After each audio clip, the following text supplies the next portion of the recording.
Sisi kama Bujepa Media tumepata nafasi ya kuzungumza na mwalimu msomi. Huyu ni mkurugenzi wa Yuhoma TV inayojikita sana na masuala mazima ya habari za kimataifa, kimaanisha vita za Urusi na Ukraine. Ukitaka kuzifuatilia zaidi, mkurugenzi wake ndiyo huyu hapa. Bwana, shikamoo. Marhaba, jambo. Kwanza hongera sana kwa kuitikia wito wetu kuja Bujepa Media. Asante sana, asante sana.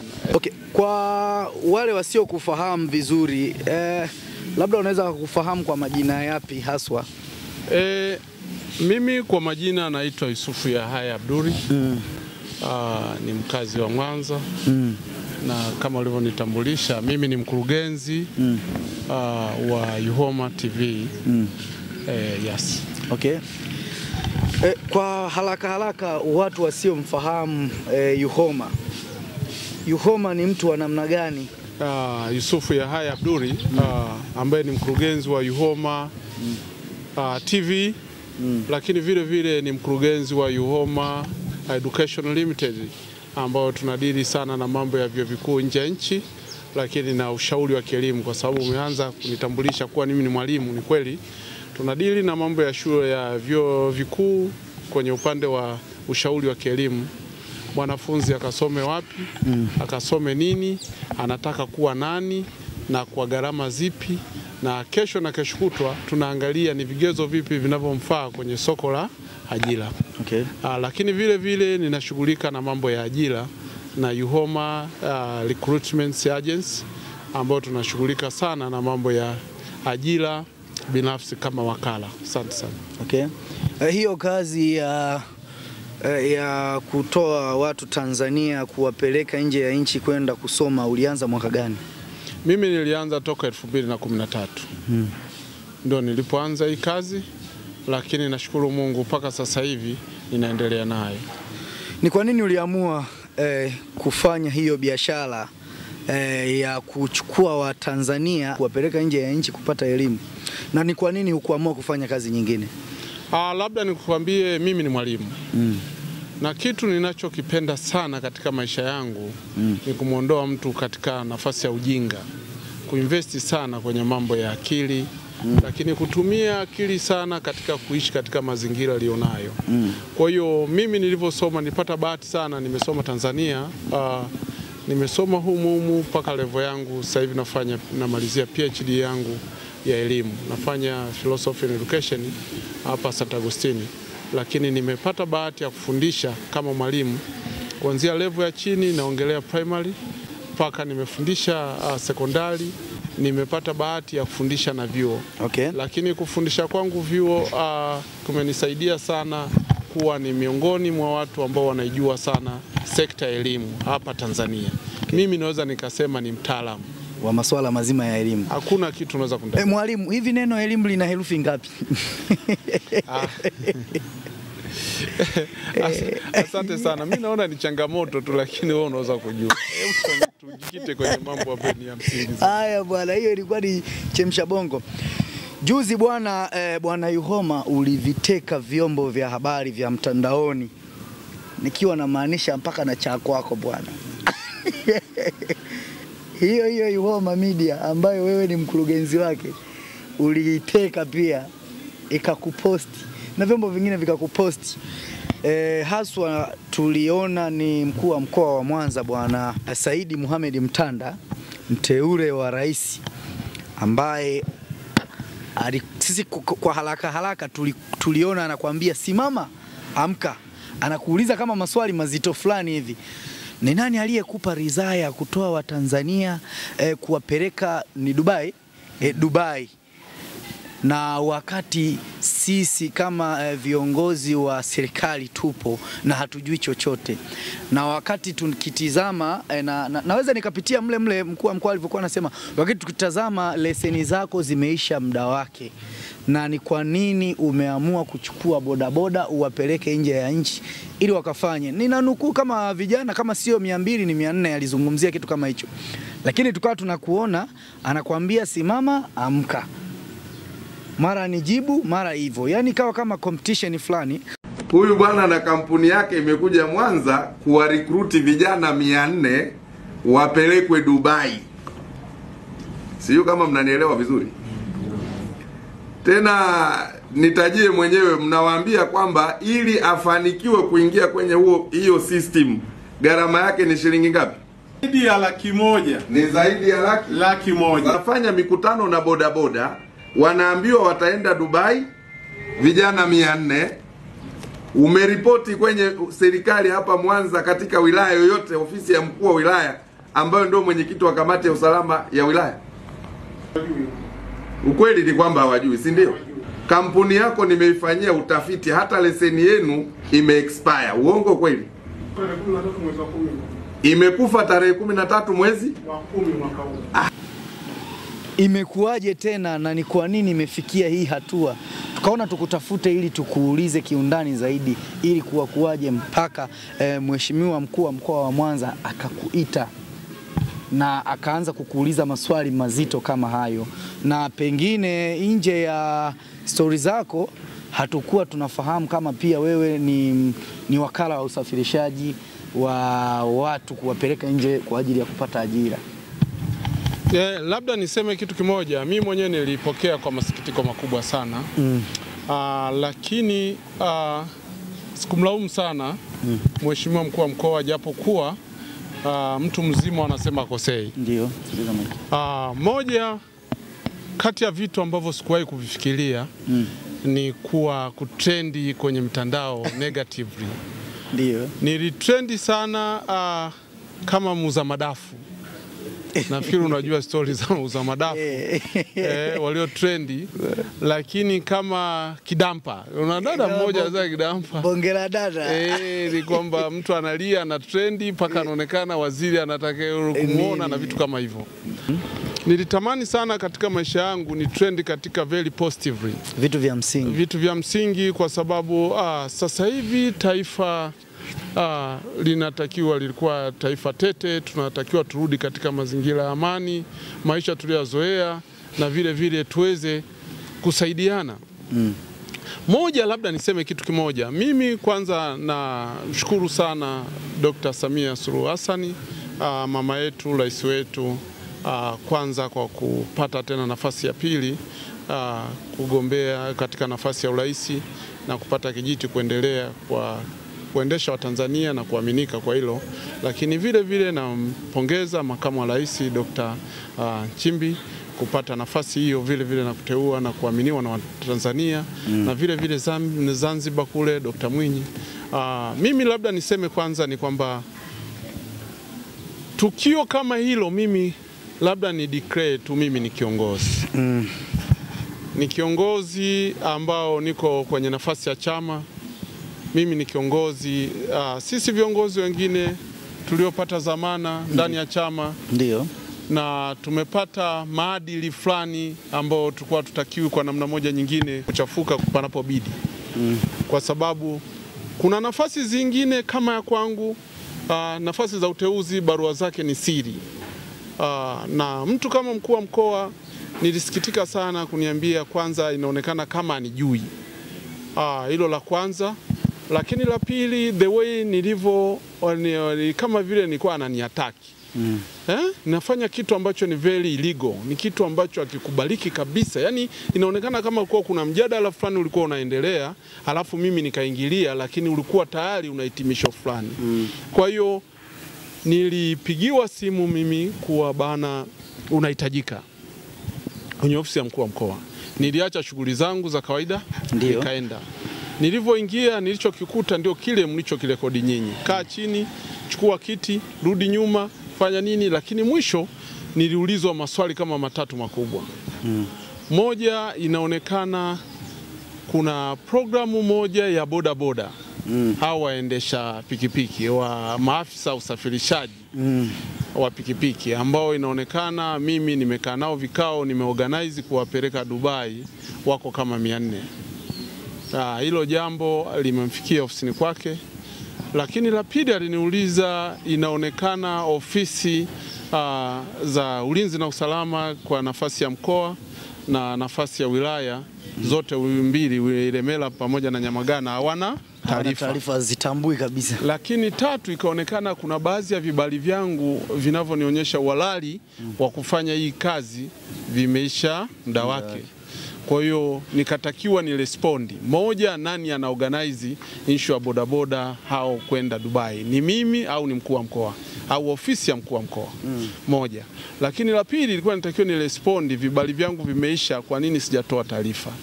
La tatu, ilikuwa natakiwa ni respondi, kwa nini sijatoa taarifa katika kamati za ulinzi na usalama ya mkoa pamoja na wilaya? Mimi nilitegemea nijibu, lakini sikupata nafasi ya kujibu, lakini ilionekana kana namna fulani ni tunafanya battle fulani, tunashindana. Nilishukuru na nikaomba samani, nikawa nimeondoka. Lakini aliniambia haya, ondoka tayari. Mimi hiyo sikuifurahia. Sikuifurahia kabisa, lakini mwisho wa siku niliamua kuondoka. Waandishi wa habari wengi sana wamenitafuta, wamenipigia simu. Sikutaka hata kuongea na nyinyi, japo kuwa mimi ni mkurugenzi wa media. Sikutaka kuongea na nyinyi kwa sababu najua issue za maadili na vitu kama hivyo, ndio maana tulipata nafasi ya kuondoka kwenda Dubai kwa ajili ya kuangalia fursa za Watanzania kwenda kufanya kazi nje ya nchi. Mungu saidia, timu yote ilikuwa inaongozwa na Mheshimiwa Waziri wa Kazi mwenye zamana kutoka ofisi ya Waziri Mkuu, Mheshimiwa Ridhiwani Kikwete. Lakini nashukuru sana, Mungu ambariki sana, kwa ile wizara alifanyia kazi sana, kwa sababu Watanzania walipata fursa. Lakini kutokana na sera iliyoundwa ya kuanzisha kwa kitengo cha mawakala wa binafsi wa ajira nchini, ndio kinachonipa nguvu na mimi kupambana kuona Watanzania tunawasaidiaje. Sasa mimi niko kwenye level za kimataifa, na hii fursa sio kusema labda iko ndani ya mkoa. Hii fursa imeletwa ni Tanzania nzima. Unaona? Na mawakala tuko zaidi ya mawakala 15, 16. Kwa hiyo tulienda Dubai, tumesaini mikataba, matokeo yake tunaitangaza. Mimi mkataba wangu wa hizi tenda umekuja tarehe 22 mwezi wa 9, na tumejoin na rafiki yangu ambaye naye anashughulika na hizi kazi. Lakini mimi nimekuwa naizitolea tu maelezo. Jameni, kuna tenda au kuna kazi za bodaboda ambao wanalipwa zaidi ya milioni 2 kwa mwezi, lakini wanapewa sehemu ya kuishi, wanapewa pikipiki na mavazi yote ya pikipiki, lakini wanafanya kazi ya delivery kama messenger. Chukua bahasha, peleka pale, chukua mzigo, peleka pale, wanalipwa hiyo hela, wanapewa overtime na kila kitu wanapewa. Lakini kikubwa sana, hawe na driving license. Sasa kama bodaboda hana driving license, ndiye yale mkuu wa mkoa alikuwa anasema anawachangisha. Sasa bodaboda hana driving license, mimi sichangishi. Driving license wanajua wanapozitoa. Hawe na passport ya kusafiria. Passport anajua inapoitoa. Passport 1,500 inapatikana uhamiaji. Hawe na medical check up kuonekana kama ni mzima au ana tatizo. Sasa hivi vitu wengi bodaboda wengi hao wanaendesha hizi gari hawana, wanaendesha pikipiki hawana, lakini ni fursa imewaangukia. Sasa kosa langu labda kuwaeleza kuwa kuna organization na wakotakiwa kulipa hata nauli, kwa sababu walikuwa wanapata mkopo zaidi ya milioni 5 kuendelea kwa kupitia benki ya CRDB. Hiyo kazi ameifanya Mheshimiwa Ridhiwani Kikwete. Mwalimu Yusufu, unaposema kwamba mkuu wa mkoa kukuataki pale ni sawa sana kwamba alikuonea, si ndio? Okay. Unaposema kwamba alikuonea mheshimiwa mkuu wa mkoa, je, labda uliwahi kuwa na changamoto naye, aidha mmewahi kugombana, aidha mmewahi kuitirafiana, kwa sababu kuitirafiana kupo, au ni kwa nini akufanyie hicho kitu ambacho unaona kwako sio sahihi? Labda kulikuwa na bifu yoyote wewe baina yako pamoja na mkuu wa mkoa wa Mwanza? Mimi mkuu wa mkoa nisiseme kuwa alinionea, ila alinikosea. Moja, mimi nimesema ni mkurugenzi. Ofisi zangu zinajulikana. Usiponipata mkurugenzi wa TV Yuhoma ambaye wanafanya nayo kazi kila siku, napatikana. 2, Yuhoma Education Limited ofisi zinapatikana. 2, 3, Yuhoma Job Recruitment napatikana. Lakini 4, mimi nafanya kazi za chama, napatikana. Ilikuwa ni kiasi cha kuniita tu na kuniambia bana kuna 1, 2, 3 naroendelea kama kiongozi, kwa sababu yule ni mwenyekiti wa kamati ya ulinzi na usalama, lakini ni comforter wa mkoa. Na baadaye aniulize kuna hiki kinaendelea, kimekaaje? Badala kutumie yale mawasiliano ya ndani ya busara, unanianika kama vile muuza madafu. Hilo amenikosea. Si kweli wala sio zuri. Hakumbuke kabisa mimi nimejiajiri. Hakumbuke kabisa mimi niko kwa ajili ya kuwasaidia Watanzania. Na hakuna biashara ambayo haina changamoto. Mimi nimepitia changamoto nyingi sana, sio hizi tu. Hata kipindi nasafirisha hao wanafunzi kwenda kusoma nje ya nchi. Mimi nimekutana mwaka 2000 na changamoto ya corona. Nimepigwa sana, nani ajue ambaye ajui Mwanza. Nimekutana na kesi zaidi ya 100 na kitu. Nimepambana nazo kwa sababu ni kesi ambazo wanafunzi wana visa, wanafunzi wamelipa lakini hawezi kwenda. Nimepewa hadi barua kutoka wizara. Asante sana kwa kuwarudisha wanafunzi waliopata changamoto ya athari ya Ukraine. Barua ninazo. Matokeo yake nimewarudisha Watanzania kwa sababu wamepata ajira. Changamoto ya vita vya Ukraine na Russia wamenishtaki. Yani mimi nafanya kuwaleta na bado wanaenda kufungua kesi. Na mimi sikusababisha vita ya Ukraine wala sikusababisha vita ya Russia. Nimekumbana na changamoto zingine ambazo zinahusiana katika utendaji. Mtu amekuja ofisini kaniwekea hela kwenye akaunti. Matokeo yake amesaini, ameenda ubarozini, kakoswa visa. Kwa sababu moja au mbili, badala kuniambia bana tunafanyaje, anaenda polisi kunishtaki. Ni tatizo kubwa sana. Mimi nafikiri Tanzania tunaweza tukafunga watu wengi sana bila makosa. Ndilo kama lilotokea. Mkuu wa mkoa ananiataki hadharani mbele za watu afu na trendi kama vile nani yule Kidampa. Au Bongera dada. Mimi siko hivyo. Mimi nimehangaika, nimesoma kuanzia chekechea mpaka sasa hivi nafanya PhD. Mimi najielewa. Lakini ameniataki mpaka amenitengenezea psychological torture kwenye familia yangu. Na kuna kipindi niliwaambia mpaka Wizara ya Mambo ya Ndani, kuna kipindi ambacho mnaonea watu. Mtu kama mimi ni msomi, ninaangalia kwa sababu najua na hatima ya kesho. Mimi kazi yangu na level yangu nafanya analysis kuisaidia Tanzania. Sifanyi kazi ya kumsaidia mtu mmoja baada mmoja. Mimi nasaidia Watanzania. Hizi ni fursa zilizokuja Watanzania, sikuzitengeneza mimi. Nimeenda Dubai na nitaonyesha, wakihitaji sana nitaonyesha evidence, lakini sisi tumefundishwa. Mimi na dokumenti zote za kuonyesha na picha na the way nilivyo saini nje ya nchi. Okay, umesema kwamba hili swala lako umeshirikiana pamoja na aliyekuwa waziri wa vijana kazi walemavu, pamoja na walemavu, Mheshimiwa Ridhiwani Kikwete.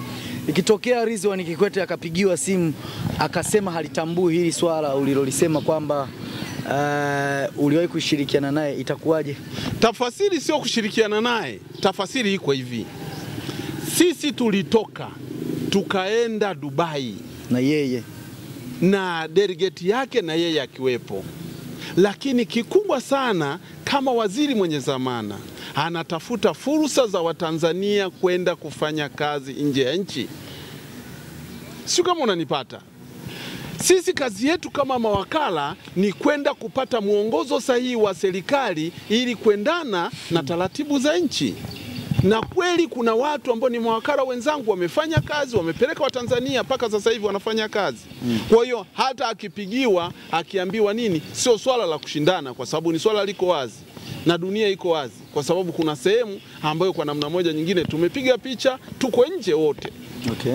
Kwa hiyo mimi wakiniletea ushahidi naweza nikaonyesha, lakini ninachokifikiria sikutegemea ofisi ya mkuu wa mkoa ambaye ina intelijensia, ambaye ni mwenyekiti wa ulinzi na usalama wa mkoa, kushindwa kutafuta habari nyeti kama hizi ambazo mimi ni kiongozi na barua za siri za uteuzi ndani ya Chama cha Mapinduzi ndani ya mkoa wa Mwanza, ambaye niliwahi kuwa mgombea ubunge, lakini niliwahi kuwa mgombea udiwani kwa tiketi ya Chama cha Mapinduzi, ambao madhara yake nimepigiwa, gari langu limevunjwa na nilikuwa ninaishi uhamishoni kulingana na hali tete iliyokuwa inaendelea. Leo natolewa hadharani, naanza kudhalilishwa. Okay. Hiyo sikuitegemea. Na si kubali. Na sijaipenda. Siwezi kusema mkuu wa mkoa anashauriwa na nani, ila nina wasiwasi wanemshauri inawezekana naye wanamtengenezea bomu. Umesema kwamba mkuu wa mkoa amekukosea. Je, utamfanya nini? Mkubwa huwa akosei, lakini message itafika na malipo yanaonekana. Siwezi kuahidi kwa sababu ninachokijua ni kwamba mimi nilikuwa sina uhusiano na mambo yanayoendelea. mimi napambana na amani. Mimi napambana na fursa. Mimi napambana na changamoto, kuzibadilisha changamoto kuwa fursa. Ndicho ninachokifanya. Sasa siko tayari kuangushiwa jumba bovu. Kabisa. Kwanza hajue kabisa mkuu wa mkoa kuwa Yusufu ni msomi wa level ya PhD. Anaendelea naye. Yusufu ni mtu mwenye familia. Yusufu ni mtu mkurugenzi aliyojiajiri. Hakilazimisha hili, nitafuta kabisa na nitaahirisha kufanya biashara zingine. Na nitatoka hadharani kuwa nimefunga, kwa sababu sera ya sasa hivi ya ajira, serikali haiwezi kuajiri wote.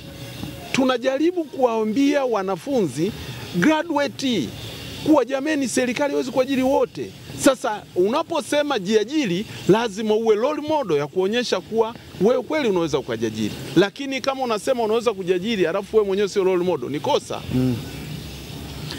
Okay, mpaka sasa hivi kutokana na ile kauli ambayo wewe umeizungumza kwetu sisi kama Bujepa Media na umewaelezea Watanzania, watarajie kitu gani sasa baada ya hili lililotokea?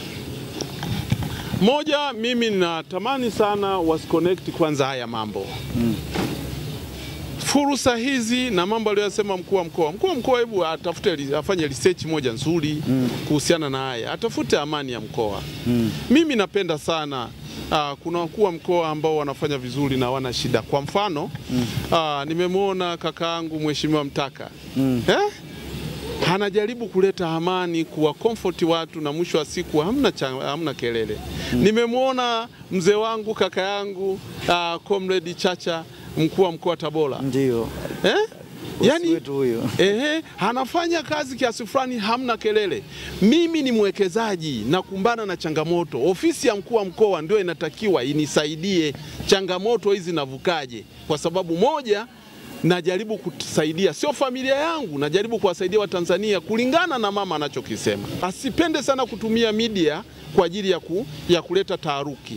Hii ni kuleta taharuki kwa sababu kesho na kesho kutwa hii kitu ipo. Wasipoenda bodaboda wa Mwanza, wataenda bodaboda wa Tabora.